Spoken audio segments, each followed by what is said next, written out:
아멘. 우리 말씀 같이 읽고 공부 시작하겠습니다. 말라기 2장입니다.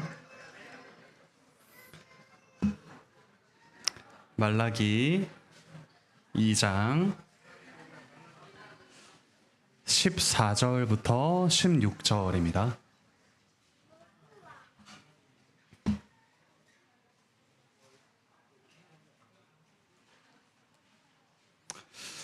말라기 2장 14절부터 16절입니다. 여기서 14절에 나오는 어찌됨이니까는 하나님께서 봉헌물을 돌아보지도 않고 받지도 않으시는 그 사건을 보고 사람들이 놀라는 장면입니다. 우리 같이 말라기 2장 14절부터 16절 함께 읽겠습니다. 시작.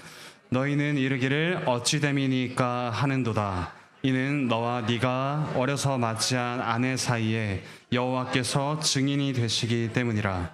그는 내 짝이요 너와 서약한 아내로 돼 네가 그에게 거짓을 행하였도다. 그에게는 영이 충만하였으나 오직 하나를 만들지 아니하셨느냐. 어찌하여 하나만 만드셨느냐. 이는 경건한 자손을 얻고자 하심이라. 그러므로 내 심령을 삼가 지켜서 어려서 맞이한 아내에게 거짓을 행하지 말지니라.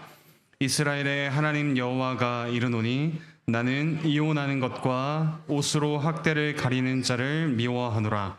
만군의 여호와의 말이니라. 그러므로 너희 심령을 삼가 지켜 거짓을 행하지 말지니라. 아멘.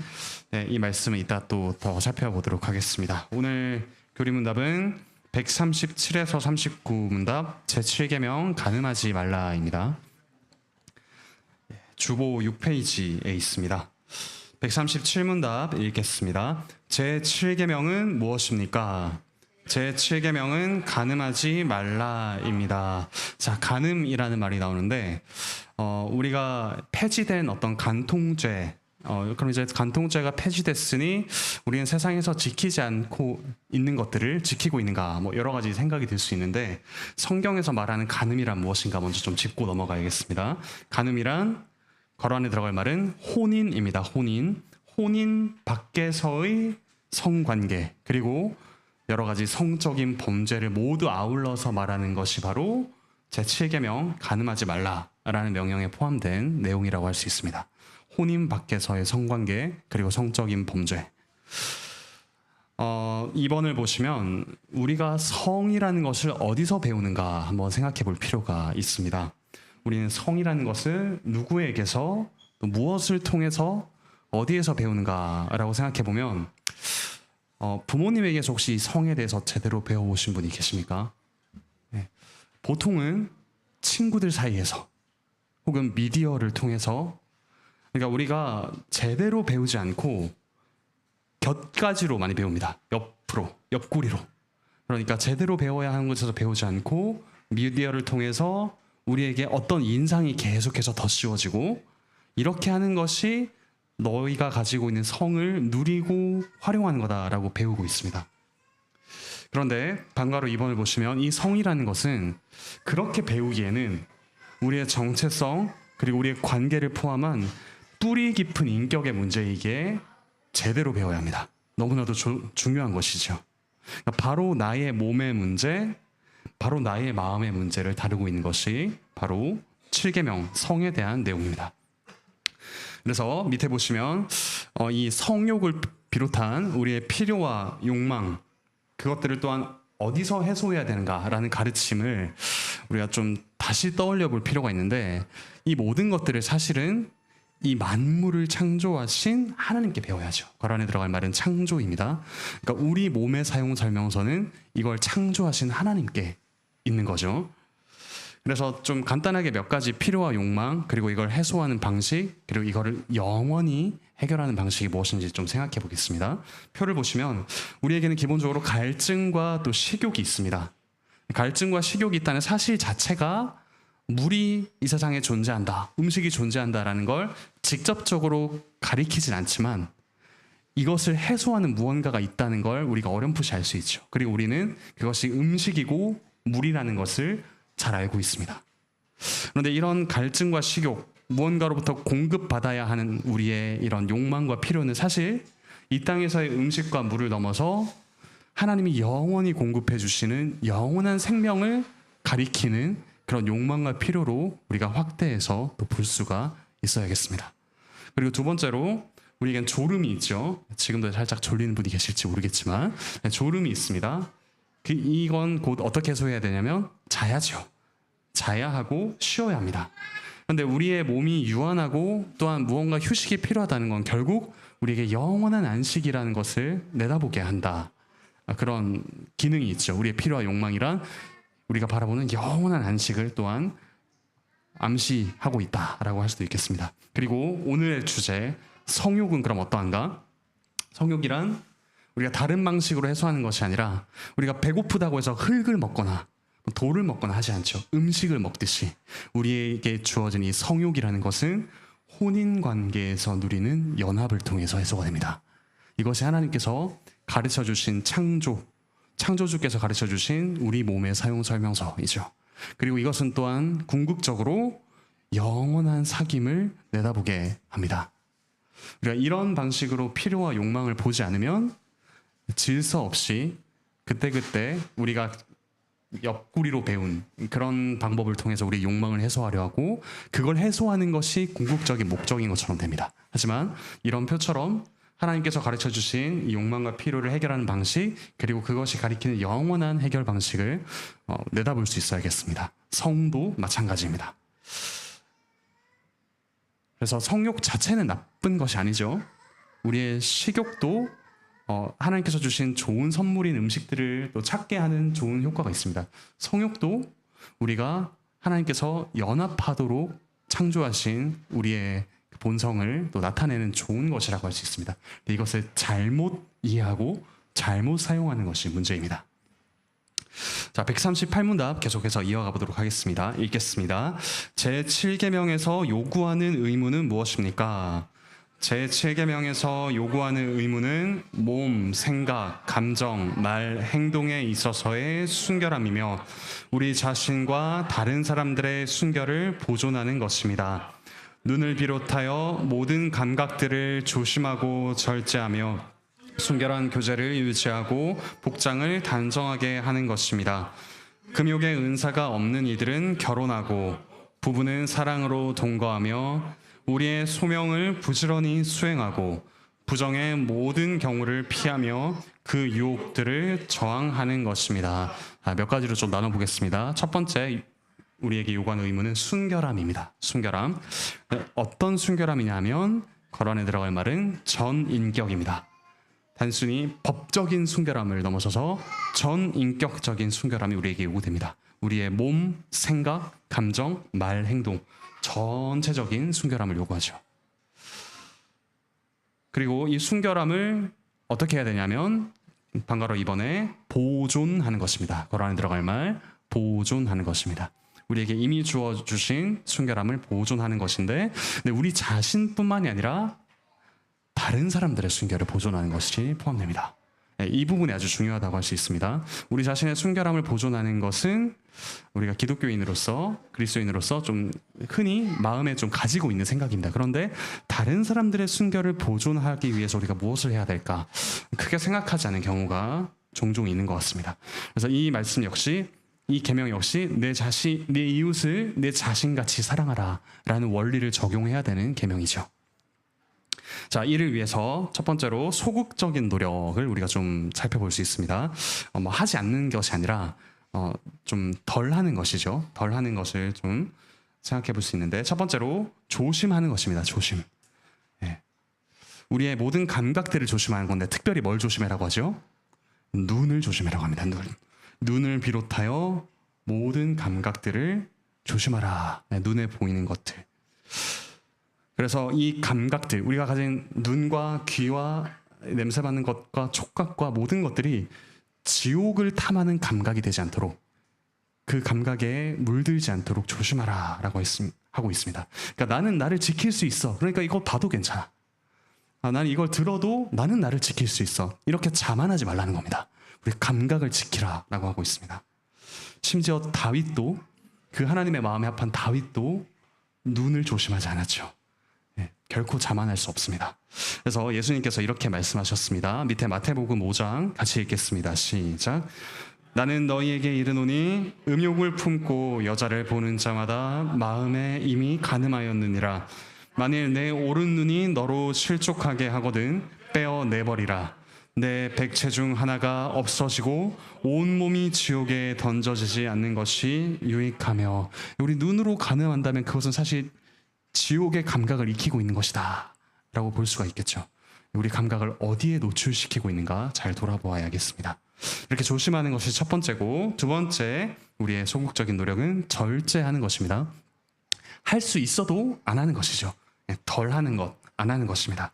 그래서 순결한 교제를 유지하고, 우리 한 아내 한 남편과만 또 교제를 해야 되고요. 그리고 어떤 성적인 어떤 것들이 들어가지 않는 그런 교제를 유지해야 됩니다. 그리고 이것이 상당히 유교적이다 생각할 수 있지만 단정한 복장. 우리가 기독교 신앙을 말하는데 왜 유교를 이야기하냐라고 할 수 있지만 상당히 중요합니다. 왜냐하면 연약한 이들을 위해서 우리가 배려해야지. 우리에게는 얼마든지 우리 옷을 마음대로 입을 수 있는 자유가 있지만 그로 인해 연약함을 드러낼 사람들을 배려하는 것입니다. 물론 그런 옷차림을 보고 성욕을 품고 막 이렇게 행동하는 사람이 잘못되었습니다. 그건 분명히 그 사람에게 잘못이 있지만 우리는 이것을 절제할 수 있는 자유도 있죠. 그것이 필요합니다. 그래서 디모데전서 2장 9절 10절 다음 페이지 같이 읽겠습니다. 시작. 또 이와 같이 여자들도 단정하게 옷을 입으며 소박함과 정절로서 자기를 단장하고 따은머리와 금이나 진주나 값진 옷으로 하지 말고 오직 선행으로 하기를 원하노라. 이것이 하나님을 경외한다 하는 자들에게 마땅한 것이니라. 우리의 경건을 어떻게, 우리의 아름다움을 어떻게 드러낼 것이냐라고 했을 때 우리의 장식, 우리를 꾸미는 것이 아니라 우리의 경건함으로 그렇게 해야 된다. 특히 그 경건함은 다른 이들을 배려하고 연약한 이들에게 시험을 주지 않는 아주 자유가 있는 자만이 할 수 있는 절제, 거기서 드러나는 것이죠. 그래서 사실 돈이 많으신 분들은 뭐 교회에 페라리, 람보르기니를 타고 오실 수도 있을 겁니다. 근데 그렇게 하시는 분이 없으시죠. 왜냐하면 나의 부요함을 드러내는 것이 누군가에게 시험이 될 수 있기 때문에. 얼마든지 그렇게 할 수 있는 분도 소박하게 오는 것 역시 절제하는 것의 일부라고 할 수 있습니다. 우리의 옷, 우리의 마음가짐, 말 모두가 마찬가지라고 할 수 있습니다. 자, 이렇게 조심하고 절제하는 걸 넘어서 이제 적극적인 노력 역시 필요합니다. 첫 번째로 결혼하는 것입니다. 결혼하는 적극적인 노력이 필요합니다. 특히 독신의 은사가 없는 이들은 좀 결혼하기를 힘쓰시면 좋겠습니다. 독신의 은사가 뭘까요? 나는 무성욕조야 이렇게 이야기하는 사람일까요? 단순히 성욕이 없는 것을 넘어서 우리 성도들 간의 교제로 인해 충분한 만족감을 얻어야 합니다. 그냥 사람을 싫어하는 게 아니라 성도들 간의 교제 가운데 기쁨을 누려야 하고, 또한 그렇게 교회를 세워가고 헌신하는데 만족하는 것, 그것이 한 가지 말해볼 수 있는 독신의 은사라고 할 수 있죠. 단순히 무성욕자, 사람을 싫어하는 것이 아닙니다. 그리고 결혼을 해야 되는데 또한 다음으로 동거하기도 해야 된다. 동거. 근데 누가 동거해야 될까요? 부부가 동거해야 됩니다. 부부는 사랑으로 동거. 사실 제가 아까 미디어도 말씀드렸는데 요즘 재미있는 어떤 드라마, 영화, 좀 뭔가 사랑을 아름답게 그려낸 힐링 드라마도 제 아내의 이름이 들어가 있는 어떤 드라마가 최근에 나왔거든요. 그 드라마가 결론이 어떻게 되냐면 사랑하는 사람이 결혼하는 것이 아니라 동거하는 것으로 끝납니다. 사랑하니까 이런 상황에서 우리는 함께 살 수 있어. 이게 나의 사랑의 표현이야. 이렇게 하는 겁니다. 동거라는 게 상당히 아름답게 그려지죠. 하지만 성경에서는 분명히 가장 소중한 것을 가장 소중한 테두리, 언약의 테두리 안에서 누리라라고 합니다. 부부만이 동거해야 됩니다. 부부는 사랑으로 동거한다. 연인이 아닙니다. 괄호 안에 넣고 싶은 말씀 이렇게 넣으면 안 됩니다. 부부는 사랑으로 동거해야 된다. 그래서 고린도전서 7장 9절 같이 읽겠습니다. 시작. 만일 절제할 수 없거든 결혼하라. 정욕이 불같이 타는 것보다 결혼하는 것이 나으니라. 그렇다고 결혼을 성욕의 해소제로 생각하라라는 뜻은 아닙니다. 우리 성욕을 건전하게 그곳에서 다뤄야 하지만 결혼이란 또한 깊은 연합, 깊은 관계 맺음 속에서 이 성욕이라는 것을 알맞게 가장 온전하게 누릴 수 있는 그 방식으로 누려라 라고 우리에게 가르쳐주고 있습니다. 베드로전서 3장 7절 부부는 동거해야 되는데 어떻게 하냐? 사랑으로 동거하라고 합니다. 같이 읽겠습니다. 시작. 남편들아 이와 같이 지식을 따라 너희 아내와 동거하고 그를 더 연약한 그릇이요 또 생명의 은혜를 함께 이어받을 자로 알아 귀히 여기라. 이는 너희 기도가 막히지 아니하게 하려 함이라. 아내를 더 연약한 그릇이라고 해서 인격적으로 더 열등하다거나 그런 의미를 가진 것이 아닙니다. 더 연약한 그릇, 남편도 연약한 그릇입니다. 하지만 더욱더 소중히 여기고 아끼고 그렇게 사랑하라라는 의미로 또한 더 연약한 그릇이라고 하고 있죠. 남편의 머리됨을 또 이야기하고 있습니다. 또한 무엇보다 생명의 은혜를 함께 이어받을 자라고 합니다. 부부는 가장 좋은 것을 공유하는 사이입니다. 가장 좋은 것을 공유할 수 없는 사이는 부부가 되어서 안 되겠죠. 가장 좋은 것을 공유하는 영원한 생명을 공유하는 그 관계가 바로 부부 관계다라는 사실을 기억하고 그 속에서 서로 사랑함으로 동거해야 합니다. 자, 그리고 적극적인 노력 두 번째는 이게 의외라고 생각하실 수 있는데 직업을 부지런히 수행하는 겁니다. 우리의 콜링이라고 영어로 되어 있습니다. 그래서 이것은 단순히 직장뿐만 아니라 가정에서의 부르심 역시 우리가 충실하게 수행하는 것입니다. 괄호 안에 들어갈 말 가정입니다. 이렇게 가정을 세워가는 것 역시 7계명을 적극적으로 지켜가는 것이라고 하고 있습니다. 그래서 잠언 31장 27절 같이 읽겠습니다. 시작. 자기의 집안일을 보살피고 게을리 얻은 양식을 먹지 아니하나니. 곧 현숙한 여인에 대해서 이야기하고 있는 대목입니다. 여기 직업을 부지런히 수행하라 했는데 근거 구절로 이게 나와 있거든요. 그 말은 곧 우리가 직장뿐만 아니라 가정에서 우리가 부르심을 따라 충실히 수행해야 된다라고 이해할 수가 있는 대목입니다. 자, 그다음 적극적으로 또한 무엇을 해야 하냐면 항거해야 됩니다. 저항하고 이렇게 거부해야 된다라는 거죠. 우리를 부정하게 하는 모든 경우를 피하고 유혹들에 맞서고 저항해야 된다라고 하고 있습니다. 밑에 창세기의 그 대표적인 인물이 있죠. 요셉입니다. 같이 읽겠습니다. 시작. 여인이 날마다 요셉에게 청하였으나 요셉이 듣지 아니하여 동침하지 아니할 뿐더러 함께 있지도 아니하니라. 거세게 저항하는 어쩔 수 없었어요가 아니라 거세게 저항하는 것이 적극적인 7계명을 지키는 노력이다라고 할 수 있습니다. 어쩔 수 없는 건 대부분의 경우 없는 것 같습니다. 어쩔 수 없다라는 말을 하기 전에 최대한 어쩔 수 있는 것이 무엇인가를 우리가 먼저 고민해야 되지 않을까 싶습니다. 자, 그 다음 139문답 읽겠습니다. 제7계명에서 금지하는 죄는 무엇입니까? 제7계명에서 금지하는 죄는 요구된 의무를 소홀히 하는 것 외에 간통, 음행, 강간, 근친상간, 남색과 모든 비정상적인 색욕들입니다. 모든 부정한 상상, 생각, 의도와 감정이며 모든 부패하고 추잡한 대화 또는 거기에 귀 기울이는 것과 음탕한 눈길, 뻔뻔스럽고 경박한 행동, 단정하지 못한 복장입니다. 합법적 결혼을 금하고 불법적 결혼을 시행하는 것이며 매춘가를 허락하고 용납하며 보존하고 방문하는 것입니다. 독신에 얽매이게 하는 서약과 결혼을 지나치게 미루는 것이며 두 사람 이상의 아내나 남편을 동시에 두는 것입니다. 부당한 이혼이나 버림이며 게으름, 탐식, 술취함, 부정한 교제, 음탕한 노래와 서적과 그림과 춤과 연극, 기타 우리 자신이나 다른 사람들 안에 부정을 자극하거나 행하는 모든 것입니다. 그 많은 것이 참 많은데 이것도 나눠서 한번 보도록 하겠습니다. 첫 번째, 절제하지 않는 것입니다. 무절제이죠. 그 중에서도 먼저 성욕의 종노릇하는 것이죠. 이거 역시 어쩔 수 없었어 라고 말하는 겁니다. 그리고 충동하는 대로 그대로 이끌려가는 것입니다. 성욕의 종노릇하는 것. 그 예가 간통, 음행, 강간, 근친상간, 남색, 비정상적인 색욕들, 우리의 일상적인 테두리를 벗어난 일들이죠. 그 성욕의 종로를 타는 겁니다.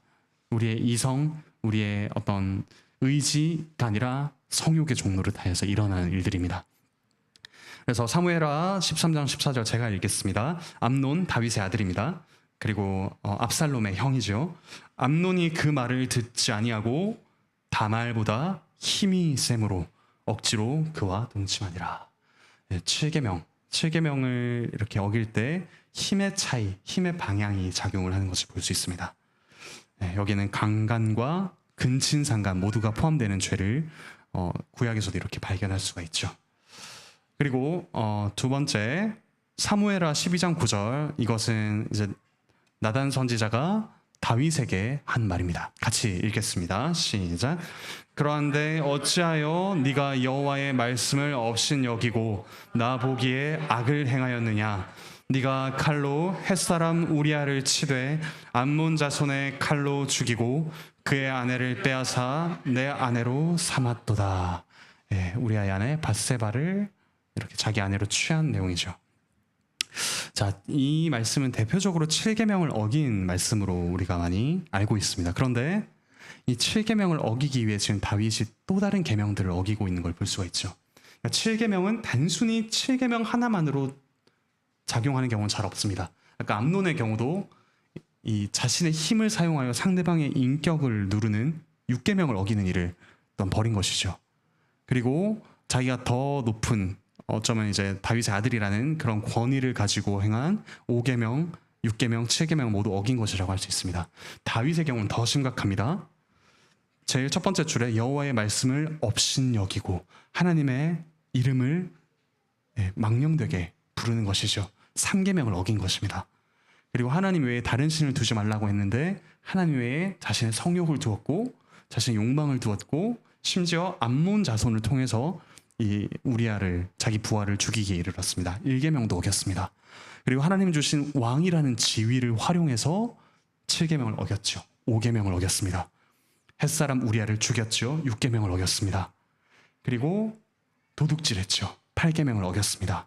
그리고 이제 이 우리아를 죽이는데 괜찮다라고 말하며 거짓을 알리겠습니다. 9계명을 어겼습니다.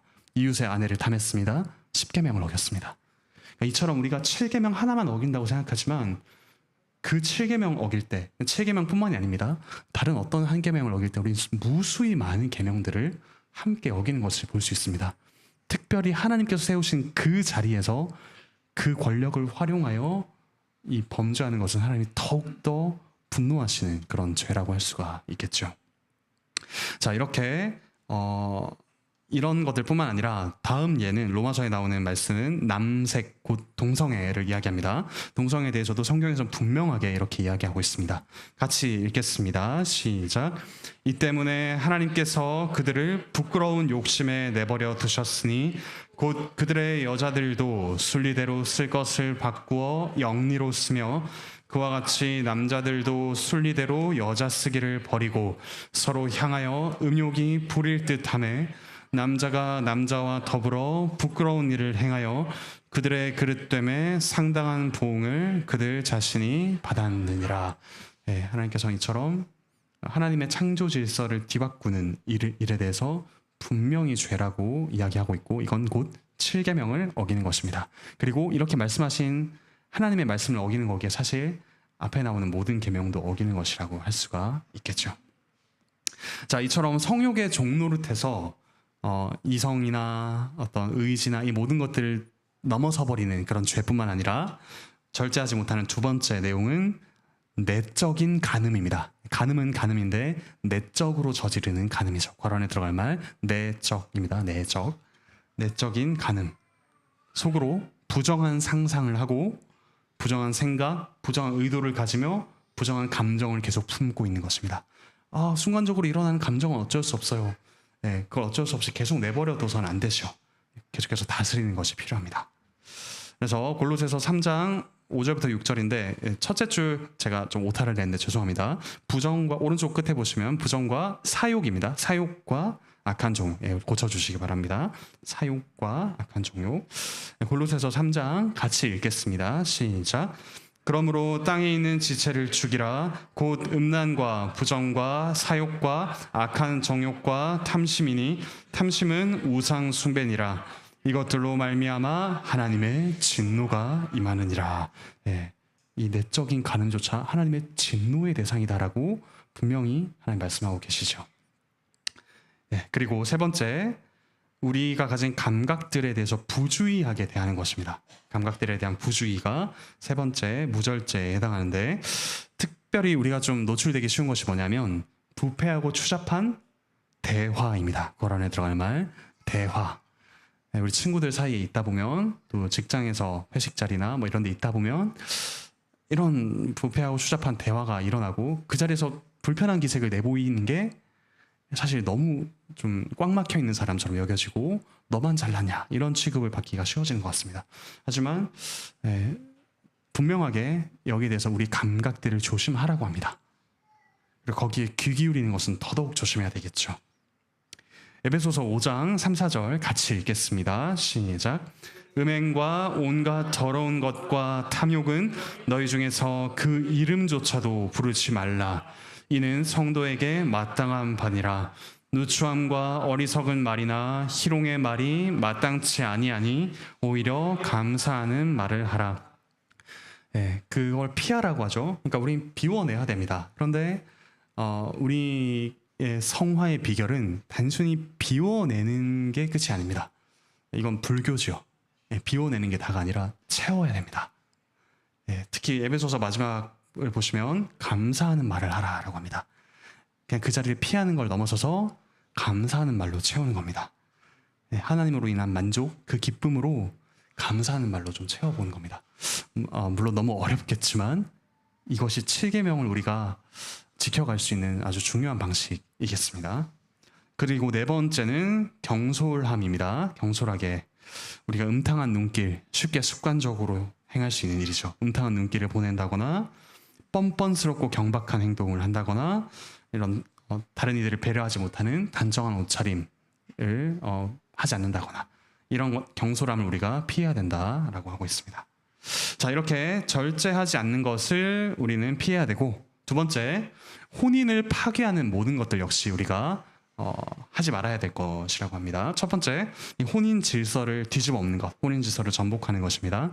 합법적인 결혼을 금지하고 또 불법적인 결혼을 시행하는 것입니다. 합법적인 결혼, 신자와 신자 간의 결혼에 대해서 합당하지 않은 이유를 들어서 그것들을 반대하는 것. 그리스도인 부모님들이 이런 경우를 참 많이 보게 되는 것 같습니다. 분명히 상대방도 분명히 신앙이 있고 건강한 사람인데도 그의 직업이 마음에 들지 않는다든지 그의 경제력이 기대에 미치지 못한다든지 하는 다른 이유 때문에 그 결혼을 막는 것. 물론 이제 충분히 고려해야 될 사항이지만 그것이 가장 중심이 되어버려서 오히려 결혼 생활을 이렇게 막아버리거나 방해하는 경우를 참 많이 보게 된 것 같습니다. 이 역시 부모로서 저지를 수 있는, 범할 수 있는 7계명의 내용이라고 할 수가 있겠죠. 그리고 불법적인 결혼을 시행하는 것, 우리가 대표적으로 불신자와의 결혼이 불법적인 결혼이라고 할 수가 있겠습니다. 이것을 하지 말아야 된다라고 분명히 이야기하고 있습니다. 디모데전서 4장 말씀 같이 한번 읽겠습니다. 시작. 혼인을 금하고 어떤 음식물은 먹지 말라고 할 터이나 하나님의 말씀과 기도로 거룩하여 심이라. 무슨 말씀이냐면 거룩의 비결은 이런 걸 하지 않는 거야. 결혼을 하지 않는 사람이 더 거룩해. 저런 음식을 먹지 않는 사람이 더 신앙적으로 높은 수준에 있어 라고 말하는 그들에게 그것이 아니다. 하나님이 지으신 모든 것이 선하기 때문에 감사함으로 받으면 버릴 것이 없다. 진짜 거룩함은 무엇이냐? 하나님의 말씀과 기도로 되는 것이다 라고 이야기하고 있습니다. 심지어 거룩함이라는 핑계로 이 결혼을 막는 것 역시 금하고 있습니다. 자, 그리고 두 번째, 매춘을 하는 것이죠. 매춘가를 허락하고 용납하고 보존하고 방문하는 것입니다. 특히 우리 그 군대 가는 이제 형제들에게 이런 좀 평생 겪어보지 못했을 그런 유혹과 이야기들이 들려올 수가 있습니다. 군대 가면 너무나도 아무렇지 않게 자기가 이번 휴가 때 어디를 다녀왔다라고 말한다거나 그런 것들에 노출되기가 쉽죠. 그런데 그것들을 철저하게 막고 반대하고 항거하는 노력이 필요합니다. 그리고 세 번째, 혼인 관계를 왜곡하는 것입니다. 독신에 얽매이게 하는 서원, 아까 그거 처럼 독신의 은사가 없는 이들에게 거룩함을 핑계로, 다양한 핑계로 서원하게 하는 것입니다. 그렇게. 그리고 결혼을 지나치게 미루는 것입니다. 물론 아직 결혼할 상대를 만나지 못한 경우를 이야기하는 것이 아니죠. 합당한 상대를 만나고 오랫동안 연애를 해도 아직 나는 준비가 되지 않았어. 그 준비가 도대체 무엇일까라고 했을 때, 물론 이제 어느 정도의 경제적인 기반이 필요할 수는 있습니다. 하지만 그 이유로 계속해서 미루는 것 역시 우리가 결혼 관계 안에서 누려야 할 것들을 어쩌면 결혼 관계 밖에서 사랑하니까라는 이유로 행할 수 있는 위험에 노출되는 것이죠. 결혼을 지나치게 미뤄서는 안 되겠습니다. 그리고 일부일처를 어기는 것입니다. 일부일처. 한 남편과 한 아내가 결혼을 해야 하죠. 거란에 들어갈 말 일부일처입니다. 아까 우리 시작할 때 읽었던 말라기 2장 15절 말씀, 여기 보시면 오직 하나를 만들지 아니하셨느냐라고 했을 때 이 하나는 하와를 가리킵니다. 하와. 하나님께서 남자와 여자를 만드셨을 때 사실 하나님이 아담의 갈비뼈를 통해서 하와를 여러 명 만드실 수도 있었겠죠. 그런데 하나를 만드셨습니다. 결혼 제도를 이 앞에 14절에는 여호와께서 둘 사이의 증인이 되신 하셨는데 한 남자와 한 여자의 결혼의 증인이 되신다라고 하고 있습니다. 그를 통해 경건한 자손을 얻는 것. 그러므로 한 남편 한 아내에게 서로 잘하라 이렇게 말씀을 하고 계십니다. 그 다음 네 번째, 내버려 두는 겁니다. 방기하는 것이죠. 방치하고 유기하는 겁니다. 부당하게 이혼을 하고 버리는 것, 이 혼인의 책무를 다하지 않는 것입니다. 그래서 마태복음 5장 32절 같이 읽겠습니다. 시작. 나는 너희에게 이르노니 누구든지 음행한 이유 없이 아내를 버리면 이는 그로 간음하게 하며 또 누구든지 버림받은 여자에게 장가드는 자도 간음함이니라. 간음, 상대방이 간음하지 않았다면 다른 이유로 이혼해서는 안 된다. 그렇다고 상대방의 음행이 발견됐을 때는 무조건 이혼해야 된다라는 건 아닙니다. 이혼할 수 있는 사유를 말씀하셨지만 사실은 그 관계를 계속해서 신실하게 이어갈 수 있다면 이어가는 것이 더 혼인 관계를 지켜가는 또 더 나은 길이 될 수가 있겠죠. 다섯 번째, 혼인 관계를 점점 망치는 것들입니다. 게으름, 탐식, 술 취함, 부정한 교제를 통해서 그 둘의 관계를 이 가정을 점점 파괴하는 것 역시 7계명을 어기는 것입니다. 그리고 여섯 번째, 음란에 노출되는 것입니다. 음탕한 노래, 서적, 그림, 춤, 연극, 이걸 다 버리면 이제 볼 게 아무것도 없어지고 들을 게 아무것도 없지 않냐 라고 말할 수 있겠지만 건강한 것들도 많이 있고요. 잘 분별해서 듣고 보고 하면 좋겠습니다. 특히 우리 자녀들이 너무 많이 노출되어 있습니다. 그들이 듣는 노래 가사들 한번 좀 살펴봐 주시고 어떤 이야기들 속에 있는지 한번 살펴봐 주실 필요가 있습니다. 특히 이 대교리 문답이 작성된 17세기 상황 같은 경우는 여러 가지 놀이, 저번에 말씀드렸듯이 곰을 묶어놓고 피를 흘려서 죽이게 하는 그런 놀이들도 있고 우리의 어떤 부정한 그 욕구를 자극하는 여러 가지가 있을 수 있겠죠. 하여튼 그런 것들 오늘날에도 마찬가지니까 주의할 필요가 있겠습니다.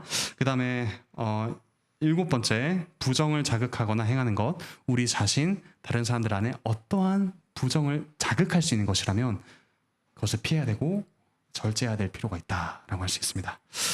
자, 이렇게 우리가 7계명을 보면 사실 전인격적으로 7계명을 지키기가 너무 쉽지 않습니다. 나 스스로도 쉽지 않은데 다른 이들에게 그 순결을 지키게 해주는 일은 너무나도 쉽지 않습니다. 그래서 사실 이 7계명을 온전히 지키지 못하는 우리를 위해 그리스도께서 오셨습니다. 그분을 이렇게 표현할 수 있겠습니다. 부정한 아내를 품으신 순결한 남편이시죠. 십자가를 생각해보면, 이 성경 전체를 보면 하나님께서 그분 자신을 그분 백성의 남편이라고 부르시고 그분의 백성을 그분의 신부라고 이렇게 묘사하신 경우가 상당히 많습니다. 그리고 성경은 아담과 하와의 결혼으로 시작해서 마지막에 어린 양의 혼인잔치로 끝이 납니다. 성경 역시 전체적으로 이 결혼이라는 주제로 또 감싸여져 있죠.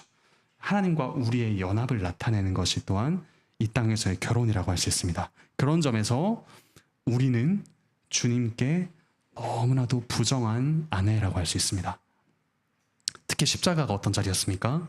최악의 간음과 반대로 최상의 최고의 신실함이 동시에 있는 자리였습니다. 최악의 간음은 왜냐? 요한복음 19장 15절 제가 읽겠습니다. 대제사장들이 대답하되 가이사 외에는 우리에게 왕이 없나이다 하니.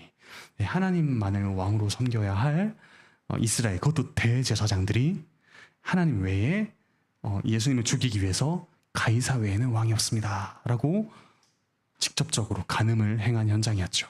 그리고 마가복음 17장 41절 같이 한번 읽어보겠습니다. 시작. 베드로가 저주하며 맹세하되 나는 너희가 말하는 이 사람을 알지 못하노라 하니. 예수님의 가장 가까이에서 그분과 함께 살았던 제자 베드로가 예수님을 부인하는 장면입니다. 자기의 생명을 더 소중하게 생각하죠. 주님과의 관계보다. 그리고 누가복음 23장 34절. 그런데 바로 이런 십자가에서 주님 뭐라고 하셨는지 같이 읽겠습니다. 시작. 이에 예수께서 이르시되 아버지 저들을 사하여 주옵소서 자기들이 하는 것을 알지 못함이니이다 하시더라. 그분은 끝까지 십자가에서 내려오지 않으셨습니다. 그분은 끝까지 부정한 아내인 우리를 위해서 십자가에 머물러 우리의 죄를 모두 지고 죽으셨습니다. 우리를 용서하셨죠. 그리고 아까 예수님을 부인했던 베드로에게 다시 찾아오셔서 이렇게 말씀하십니다.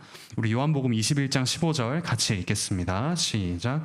예수께서 시몬 베드로에게 이르시되 요한의 아들 시몬아 네가 이 사람들보다 나를 더 사랑하느냐 하시니 이르되 주님 그러하나이다. 내가 주님을 사랑하는 줄 주님께서 아시나이다. 이르시되 내 어린 양을 먹이라 하시고. 주님은 그를 배반한 베드로를 내버려 두지 않으셨죠. 찾아오셔서 다시 사랑의 고백을 하도록 하셨습니다. 기회를 주시고 그리고 주님의 신부를 돌보는 일을 맡겨주셨습니다. 그분은 끝까지 신실한 우리의 남편이십니다. 그러므로 우리가 에베소서 5장 말씀 좀 같이 읽어보면 좋겠는데요. 에베소서 5장 25절부터 33절 같이 한번 찾아서 읽어보겠습니다. 에베소서 5장 25절부터 33절. 이런 그리스도의 신랑 되심을 기억하면서 말씀을 좀 읽으면 좋겠습니다. 에베소서 5장 25절부터 33절. 우리 다 같이 읽겠습니다. 시작. 남편들아 아내 사랑하기를 그리스도께서 교회를 사랑하시고 그 교회를 위하여 자신을 주심같이 하라. 이는 곧 물로 씻어 말씀으로 깨끗하게 하사 거룩하게 하시고 자기 앞에 영광스러운 교회로 세우사 티나 주름 잡힌 것이나 이런 것들이 없이 거룩하고 흠이 없게 하려 하심이라. 이와 같이 남편들도 자기 아내 사랑하기를 자기 자신과 같이 할지니 자기 아내를 사랑하는 자는 자기를 사랑하는 것이라. 누구든지 언제나 자기 육체를 미워하지 않고 오직 양육하여 보호하기를 그리스도께서 교회에게 함과 같이 하나니 우리는 그 몸의 지체임이라. 그러므로 사람이 부모를 떠나 그의 아내와 합하여 그 둘이 한 육체가 될지니 이 비밀이 크도다. 나는 그리스도와 교회에 대하여 말하노라. 그러나 너희도 각각 자기의 아내 사랑하기를 자신같이 하고 아내도 자기 남편을 존경하라. 이런 말씀에 비춰봤을 때 우리가 결혼을 마지막으로 이렇게 정리해 볼 수 있겠습니다. 결혼이란 첫 번째 그 근원은 삼위 하나님 간에 누리시는 그 영원하고도 기쁘고 영광스러운 사귐, 서로에게 자기를 온전히 내어주시고 온전히 기뻐하시는 그 사귐이, 그 교제가 확장된 것입니다. 확장되어 우리가 이 땅에서 누릴 수 있는 사귐의 형태로 드러난 것이죠. 브루스 마샬이라는 어떤 사람이 있는데 그분이 이런 말을 한 적이 있습니다. 한 번쯤 들어보셨을 수도 있는데 한번 들어보십시오. 사창가의 문을 간절히 두드리는 사람은 사실 하나님을 찾고 있는 것이다. 사창가의 문을 간절히 두드리고 있는 사람은 사실 하나님을 찾고 있는 것이다. 하나님께서 주시는 그 기쁨, 하나님과의 사귐 속에서 누릴 수 있는 그 기쁨을 찾지 못해서 그것과 가장 유사해 보이는, 아니 그것처럼 쉽게 얻을 수 있는 것처럼 보이는 사창가의 문을 두드리는 사람, 그는 사실 하나님을 찾고 있는 것이다 라고 이렇게 이야기를 한 적이 있습니다. 우리가 이토록 서로를 그리워하는 이유, 또 결혼하여 한 몸이 되어서 누리는 그 기쁨이 있는 이유는 삼위 하나님의 교제가 확장되어 우리에게 경험되기 때문이죠. 그렇다면 우리가 누리는 사귐의 내용이 무엇인가 하면 그리스도와 교회의 영원하고도 완전한 사귐을 고백하고 경험하는 것입니다. 우리가 혼인관계 속에서 누려야 할 내용은 곧 그리스도와 교회의 영원하고 완전한 사귐, 그것입니다. 그걸 고백하고 누리는 현장이 바로 우리의 혼인관계라고 할 수 있죠. 그럼 어떤 방식으로 해야 하냐? 세 번째, 한 남자와 한 여자가 지키지 못할 약속이 아니라 하나님을 증인으로 둔 언약으로 묶여서 서로에게 자기를 내어주는 겁니다. 결혼하지 않고 말하는 모든 맹세는 책임을 질 수가 없는 겁니다. 하지만 하나님께서 증인이 되신 그 언약 관계 안에서 자기를 기꺼이 내어줄 수가 있죠. 그렇다면 이 결혼의 의의는 무엇인가? 우리 결혼이 사실 하나님과 새 땅에서 어떻게 될지 모르겠습니다. 하지만 이 땅에서만큼은 어떤 의의를 가지느냐? 일시적이죠. 분명히 일시적인, 우리가 살아있을 동안에만 존재합니다. 일시적이지만 가장 귀한 것을 담는 그릇입니다. 그러면 이 그릇을 귀하게 깨끗하게 여겨야 합니다. 우리가 이 혼인관계를 그릇으로 비유하는 이유는 이 가장 귀한 사귐을 아무런 그릇에나 담을 수 없기 때문이죠. 연인관계, 한 번 만나는 사이 그곳에 전인격을 내어주는 가장 귀한 내용물을 담을 수 없습니다. 혼인이라는 그릇 속에 결혼의 내용물을 담아야 합니다. 자, 그리고 마지막으로 목적. 이 목적은 무엇이냐? 하나님 주신 생명, 사귐의 결과라고 할 수 있죠. 사귐의 열매라고 할 수 있는 생명을 또한 이어가는 겁니다. 생육하고 번성하는 것, 그리고 하나 되어 우리에게 이런 사귐의 기쁨을 주신 하나님께 영광을 돌리는 겁니다. 우리의 어떤 성욕을 해결하는 현장이긴 하지만 그것이 목적이 아니죠. 사실 궁극적인 목적은 될 수 없습니다. 하나님께 영광이 되는 것이 우리 결혼의 목적입니다. 그렇다면 우리는 단순히 금욕으로 이 결혼 생활을 지켜갈 것이 아니라 참 신랑의 사랑을 더욱더 깊이 알고 누리고 닮아가는 것, 그를 통해서 우리가 결혼 생활을 이어갈 수 있습니다. 세상에서 보여준 드라마의 어떤 모습, 상담가들이 말하는 남편의 모습이 아니라 참 신랑의 모습, 그리스도의 사랑을 더 알고 누리고 나눌수록 결혼 생활을 더욱더 풍성하게 이어갈 수가 있겠습니다. 네, 오늘 조금 길어서 죄송합니다. 오늘 여기까지 공부의 내용을 모두 마쳤습니다. 혹시 질문 있으실까요? 네, 창규 형제.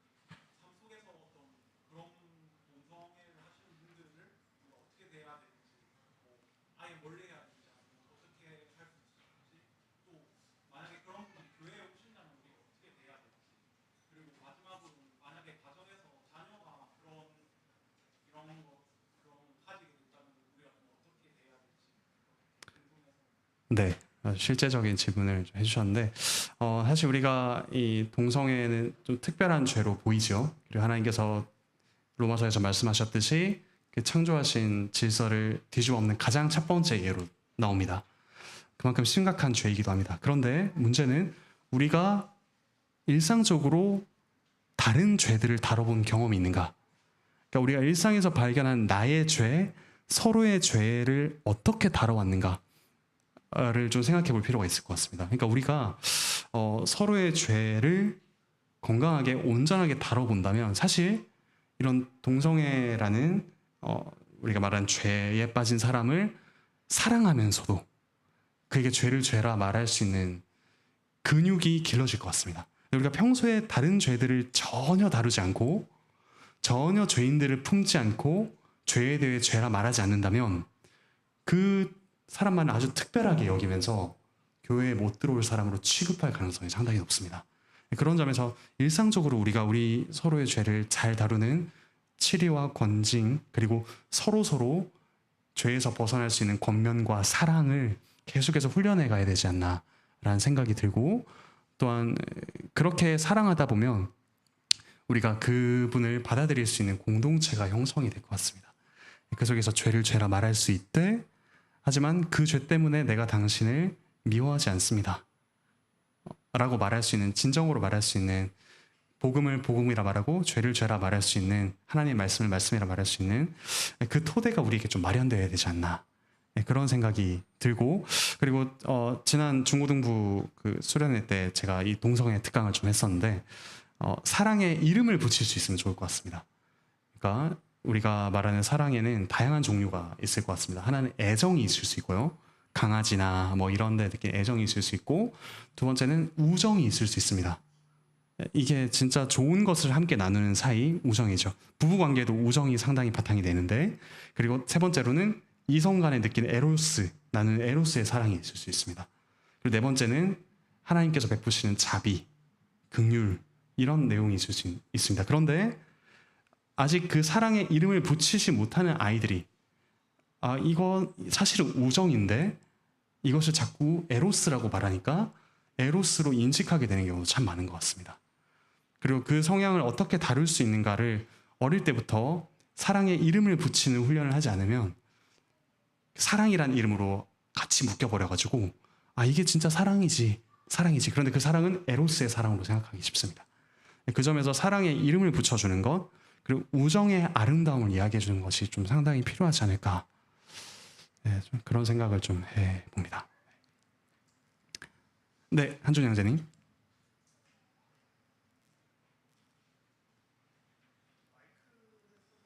네네, 앞으로 오셔서 사용하시면 되겠습니다.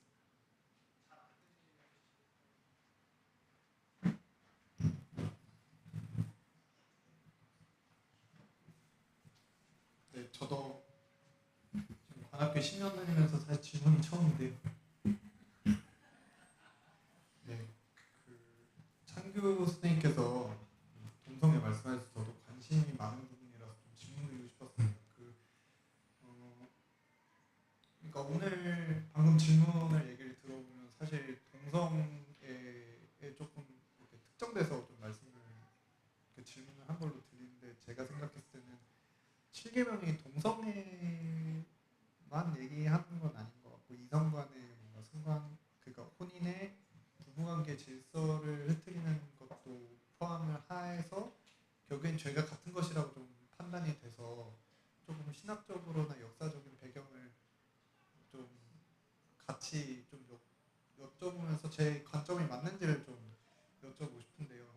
그러니까 저희가 좀 뿌리를 두고 있는 네덜란드 개혁교회가 그 기독 개혁 정당을 두고 있고, 이 그 기독 개혁 정당이 개혁주의적으로 좀 정당 운동에 굉장히 실천적으로 앞서 있는 것으로 알고 있습니다. 근데 이 네덜란드 기독 개혁 정당이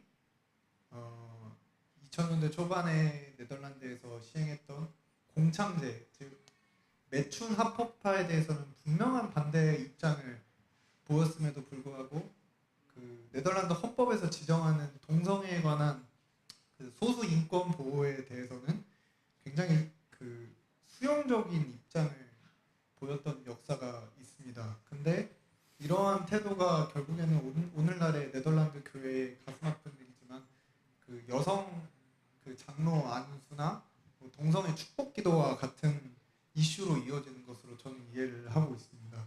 그런데 이제 그 아까 동성애의 어떤 그런 질문과 좀 연결해서 생각을 해보면, 한국 교회의 상황을 봤을 때도 저희가 어떤 동성애 문제에 대해서는 굉장히 강하게 비판을 하는 반면에, 이성 간의 혼전 성관계나 어떤 혼인 질서의 파괴에 대해서는 상대적으로 좀 침묵하거나 관용적인 태도를 좀 보여주는 경향이 있다고 생각을 합니다. 그래서 이것이 교회가 7계명을 해석을 할 때 어떤 정치적 입장이나 프레임에 빠져서 잘못된 해석을 하고 있는지가 잘못된 해석을 하고 있는 게 아닌가라는 게 제 입장인데, 이 관점이 좀 잘못된 건지를 좀 여쭙고 싶고, 그 좀 실천적으로, 그래서 우리가 앞으로 이런 뭔가 이 관점이 맞다면 정치적 프레임에 빠지지 않고 일관되게 성경을 해석하기 위해서 어떤 이제 태도를 취해야 하는가에 대해서 좀 질문드리고 싶었습니다.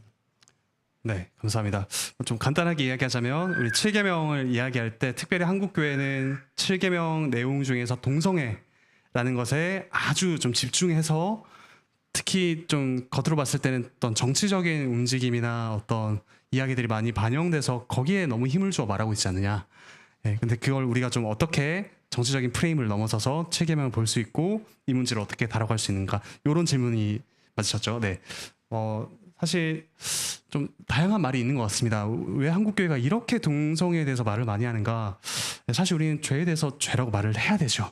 그리고 이거는 단순히 성경 교회 다니는 사람만 이거를 문제 삼아라고 말하는 걸 넘어서서 실제로 이것이 어떻게 이 사회와 가정과 여러 가지를 파괴하는가 우리가 또 이야기를 할 어떤 시민으로서의 책무도 분명히 있습니다. 다양하게 우리가 동성애에 대해서는 뭐 그리스도인의 입장 그리고 시민의 입장 뭐 이것도 분리할 수는 없겠지만 다양하게 이야기해 볼 수 있을 것 같습니다. 다만 이 7계명을 이야기하는 한국 교회에 좀 주어지는 비판 중에 하나는 동성애야말로 좀 가슴 아픈 말이지만 목사가 가장 저지르지 않을 것 같은 7계명 중에 하나가 아닌가. 네, 그러니까 나머지 성적인 죄, 뭐 간음한다거나 어떤 불륜을 저지른다거나 성적인 일탈을 하는 거는 사실 뉴스에도 많이 나옵니다. 그런데 거기에 대해서 통회하거나 가슴 아파하는 일은 잘 없죠. 그런데 적어도 우리 측에는 없을 거야. 적어도 우리 측에는 동성애를 하는 목사는 없을 거야. 라는 생각에 가장 제3자로서 타겟을 삼기 쉬운 이 동성애에 대해서 지목한다. 이렇게 이야기를 많이 하고 있습니다. 근데 이 프레임을 벗어나려면 아까도 말씀드렸듯이 사실 다른 죄에 대해서 우리가 철저한 회개가 필요합니다. 네, 너무나도 철저한 회개가 필요하고 그리고 단순히 동성애에 대한 어떤 법적인 논쟁, 정치적인 논쟁에 뛰어들 것이 아니라 다른 사회적인 문제에도 하려면 같이 뛰어들어야 되죠. 네, 그런 균형이 좀 필요할 것 같고요. 그 점에서 저는 좀 많이 치우쳐 있지 않나. 이미 많이 좀 치우쳐 있다는 생각이 들고 이게 정치적인 입장도 좀 안타깝게도 제가 보기에는 소위 보수적인 정치적 입장을 가지신 분들은 동성애에 대해서 확연하게 반대를 하시고 그러면서 실제로 이 동성애자들 어떻게 해야 되는가는 잘 말하지 않는 것 같습니다. 그리고 다른 성적인 문제에 대해서 좀 제대로 다룬다는 인상도 좀 받기 어려운 게 현실인 것 같고 반대로 많이 진보적인 분들 같은 경우는 그들도 하나님의 형상이다, 사랑해야 된다라고 말하지만 동성애를 죄라고 말하는 분은 잘 보지 못한 것 같습니다. 그러니까 사실 우리는 어떤 입장에 속한 것이 아니라 동성애는 죄지만 나도 죄인이고 그분은 죄인을 구하러 오셨기에 우리는 죄와 싸우되 죄인을 사랑하는 자라는 것을 끝까지 견지해가는 게 되게 필요한 것 같습니다. 근데 그건 어떻게 증명되냐? 다시 말씀드리지만 우리 일상적인 죄를 그렇게 맞서고 다루는 데서 드러나는 것 같습니다. 네, 뭐 이 정도까지만 좀 말씀드릴 수 있을 것 같은데 혹시 더 질문이 있으실까요? 네, 저는 네.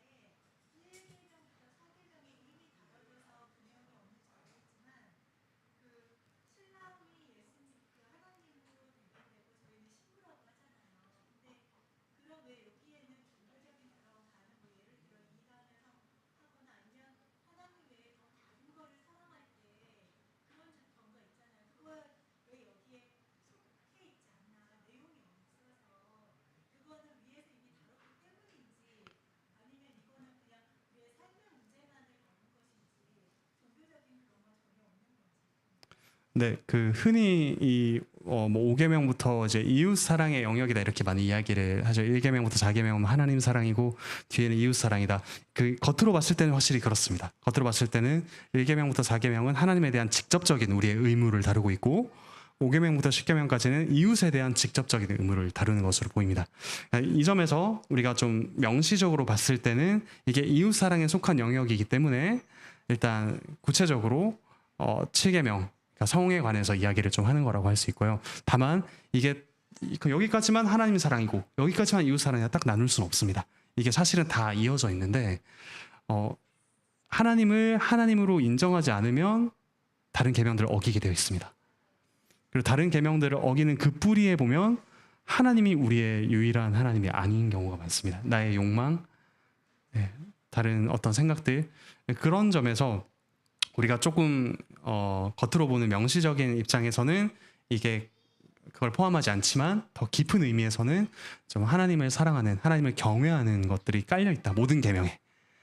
그 야고보서에 보시면 계명 하나를 어기는 자가 사실 모든 계명을 어기는 거다. 왜냐하면 그 법을 주신 분이 한 분이시기 때문에 이렇게 이야기를 하고 있고요.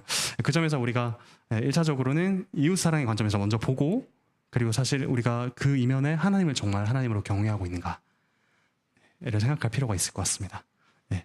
앞서 말한 그 말씀은 1계명에서 다루고 있다라고 말씀드릴 수 있을 것 같습니다.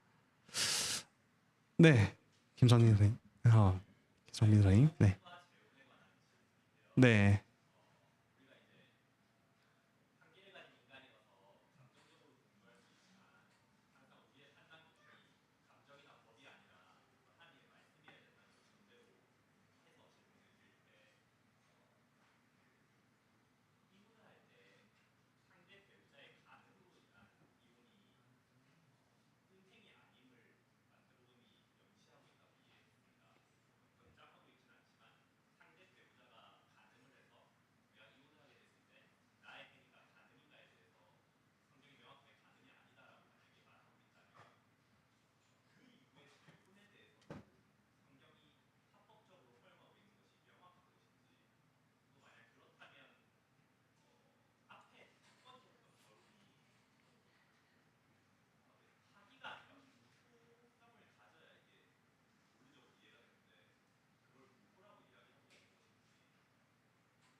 네, 그 성경에서는 이제 상대 배우자의 간음이 있었다면 내가 이혼하는 것을 간음이라고 이야기하지 않는데, 간음 일이 아니라고 이야기하는데, 그렇다면 그 상황에서 재혼하는 것은 이전 결혼이 파기가 아니라 무효여야지만 가능하지 않은가? 요 말씀이시죠? 네.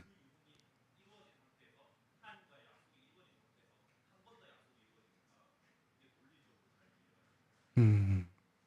네, 제가 거기에 대해서 좀 정교하게 설명을 해드리고 싶은데 조금 연구가 필요한 것 같습니다. 네, 요거는 제가 조금 더 요런 차원에서 더 연구해서 좀 다음번에 말씀을 드리도록 하겠습니다. 좋은 질문, 네, 감사합니다. 네, 네, 가영 자매님, 네, 가영 자매님 마지막으로 질문 받고 네 마치도록 하겠습니다. 네, 나와서 말씀하시겠어요?